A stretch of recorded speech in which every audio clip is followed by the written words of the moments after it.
Hi, so I'm going to talk a little bit today about trusting your path as an animist and as a spirit worker. And this is a lot more important as things get more unpredictable and challenging in the world. There was a famous Mayan spiritual guide. He was on the Mayan path, although he was actually Latino, named Carlos Barrios. And he made an article about 10 years ago, or maybe longer, called Steep Uphill Climb to 2012. Actually, it was probably a lot longer than that. And one of the things he said is that it doesn't matter which tradition you follow. Your heart will tell you, but it must have deep roots. So I think I would like to talk a little bit about core shamanism, calling, and what does deep roots mean? So a lot of people have come to believe that deep roots means a tradition. And the tradition has to be a tradition that's already recognized as a shamanic tradition or an animistic tradition. Frequently, it's probably not the same tradition as your ancestors.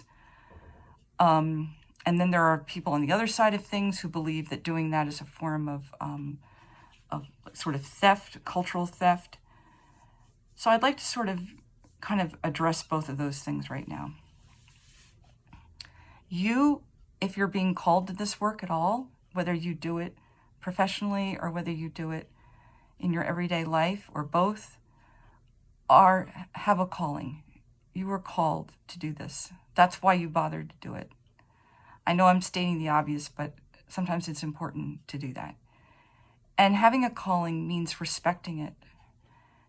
And so sometimes that calling will eventually lead you to a traditional teacher. And even if the only contact you have with a tradition is that you are able to participate in a ceremony, it's always good. You're always going to learn something, or at least this has been my experience. I've never had contact with a traditional teacher or a traditional ritualist where I didn't get something really valuable from the experience. But that is not the only way. And one of the ways that this can be a problem is that in traditions, the good news is you have people who are doing all the things that animists are supposed to do. They have elders.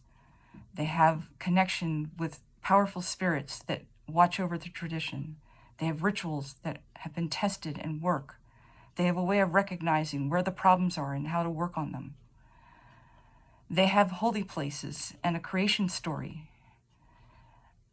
But if that tradition is not where you live or your ancestors, while they can help you work on those problems, they can't completely work all of that out for you.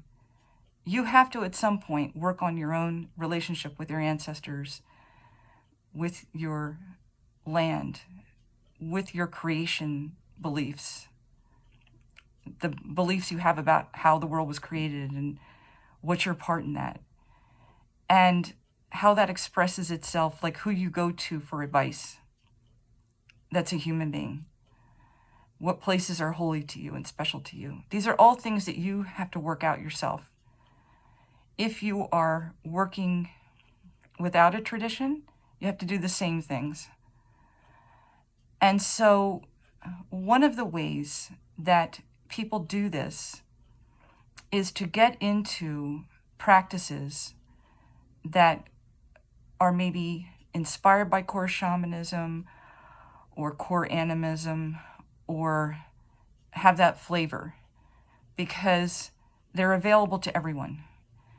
You need maybe a little bit of training to do them, but you don't need to be an initiated person in a tradition, because carrying a tradition is a responsibility.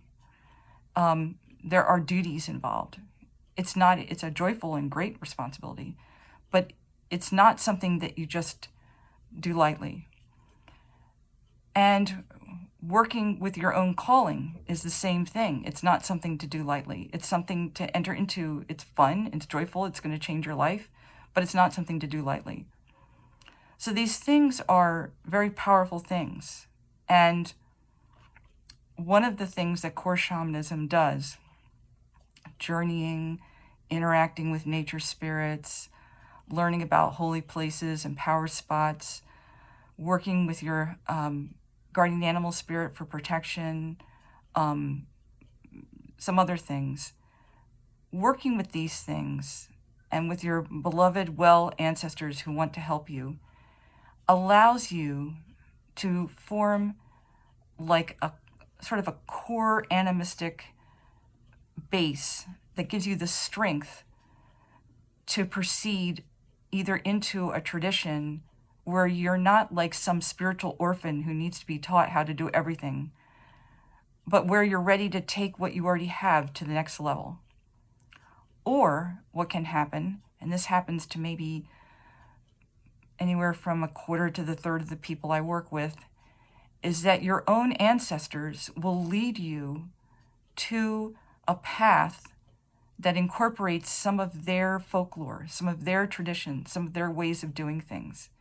And this can involve speaking their languages, doing research, asking your family what they used to do. It takes many different forms. But even people who have completely lost contact with their ancestral traditions, if they walk this path for long enough, that information starts to come through. And at some point, it really takes root and becomes a helpful way of working in the world.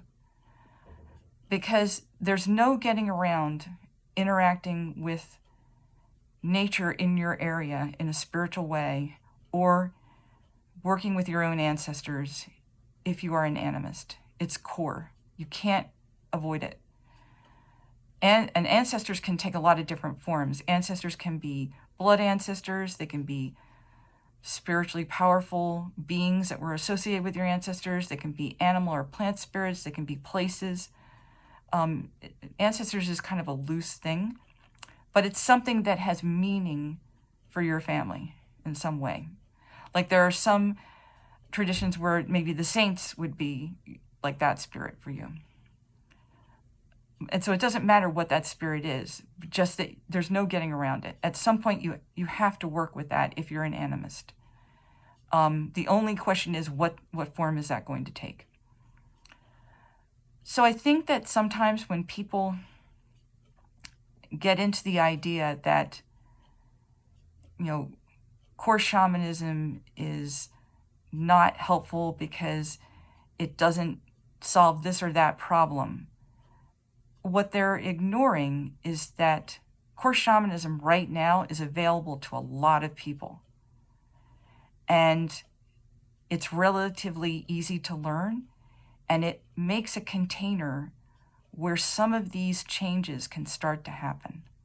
Just like having an ancestor altar is a core animistic practice that can make a container for some of these changes to happen. Going to a place in nature where you regularly leave offerings or do very simple rituals, same thing. These are all things that people can do very simply, where you don't need to be initiated, that can help start to make these changes. And why every person needs some connection to this right now is because when you have a tradition, whether it's your ancestors' tradition or you're a group of people who are outside your ancestors, you have a bunch of it's like a spiritual team who are backing you up all the time and who have lived through a lot of changes and who remember a lot. And this can be helpful. This is something that you can draw upon because I've done this many times during challenging times. For example, I don't do a lot of activism, but when I have worked with the spirits of place that I have worked with for many years and done rituals for them or offerings to them. And I felt their presence backing me up and protecting me, even when I was confronting very angry people who didn't want me to be protesting. So these traditions have real weight and power, and they're available to everyone. So I hope that people will realize that it's not that a tradition is better than not having a tradition. It's just what's right for you. It's like the friends that are just right for you. They might not be right for everyone else. They're just right for you. And I think when all of us take our calling seriously, maybe don't always take myself seriously, but kind of take the calling seriously, it allows me, and I've seen it happen to other people, to not get stuck in a bunch of rules about how animism is supposed to work. There are basic ideas: respect for each other, for the planet, for spirits, reciprocity, respect for elders, a creation story, places in the land that are very powerful, working with some form of ancestors, whatever that is. But after that, the way things operate is very flexible. And I've seen many people have experiences that this or that tradition says you shouldn't be able to have safely, and have them safely and have good things come from them.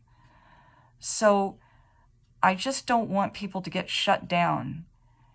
I don't want people to have dangerous, bad experiences with animism because they're reckless and don't check in with their spirit helpers that they can trust and rush into doing things that they shouldn't be doing. But on the other hand, I don't want people to think that there's a rule where you can only do animism or shamanism if you do this or that thing, or if you follow this one tradition. And I think the first time I saw this was during ayahuasca, when everyone believed that ayahuasca was the only way to do effective spirit work. And the ayahuasqueros were overwhelmed with people all over the world who wanted to study their medicine or work with their medicine. There have to be other ways, because one tradition can't handle all of that. And I'm not sure that that's even right for all of us. So while it's powerful that many people had that experience and they brought a lot of wonderful things back, including more beautiful and powerful ways of working with just the plants that grow around all of us, I don't think that's the only true way of experiencing powerful spirit work. I also don't think the core shamanism is the only way. I try to, in the work I do with my sister Kirsten in our Patreon, I try to offer people a taste of both sides, traditions and core shamanism, so that they can figure out what's right for them.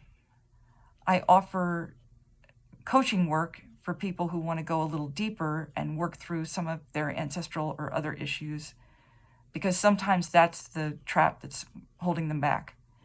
But the ultimate goal is for that person to honor and respect their own path, their own calling, which is unique and which is perfect for them and for the planet and for what is badly needed right now.